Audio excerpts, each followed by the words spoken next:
What's up, Back Pain 4 here, and today I gotta do a little repair on a Rancho. This is the second time I get in here that it's open as amateur a little bit. It's second time we've eaten an alternator belt just because the alignment is off just a tiny bit. I mean, I tried different washer spacers on the top, on the big one right here, and it's just, I don't know what's going on here. So I'm just going to put a belt on here and just park it and just take it to my guy because I'm not in the mood to freaking, go through washer after washer to get this shit properly lined up. I'm kind of over it at this point.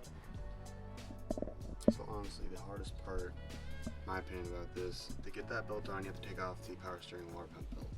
To do that, you got to take off this from the back, this back support, loosen this guy, which is a pain in the ass because in order to get in there, you'd be running against the fan all the time. Take this out, and then you're able to take this belt off. Then after that, you gotta loosen this bolt right here. You gotta loosen this, plop this over, loosen this one so you can pivot it, get the belt in there, get a crowbar here to here, tighten the top, tighten the bottom, then put this back on. So it's just a pain in the ass.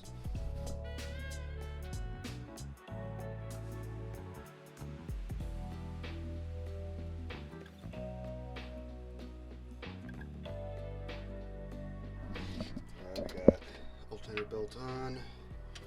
Just gotta tighten these things up. Gotta tighten these bad boys up and we're good to go. Still learning the auto exposure on this camera, so I'll give the questionable brightness. I hate Allen head bolts like this. Alright. Should charge for another 200 miles before this belt goes in. Alright, so this is what's going on. So, the problem is pretty much, if you can kind of tell, so here's it at the alternator, here's it at the pulley. You can kind of tell it's not 100% lined up. You can kind of see right here on the right here, got belt residue from the other one. And if you look inside the pulley itself, let me zoom out there for you.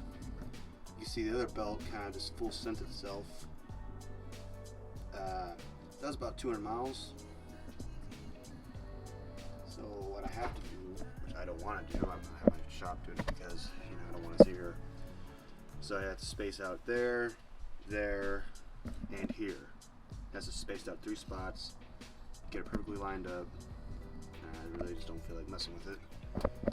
So I'm gonna get the battery back up, hook it up, make sure it's charging still. I'm gonna sit on it for a little bit, and because right now the Firebird needs some love more than this, because that's the daily. This is the project.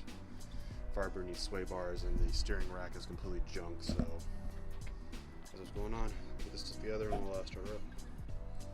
Right, hopefully there's enough battery in a few weeks.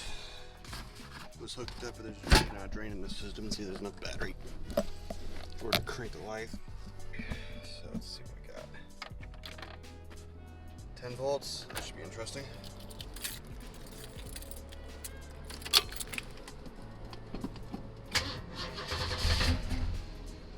Come on.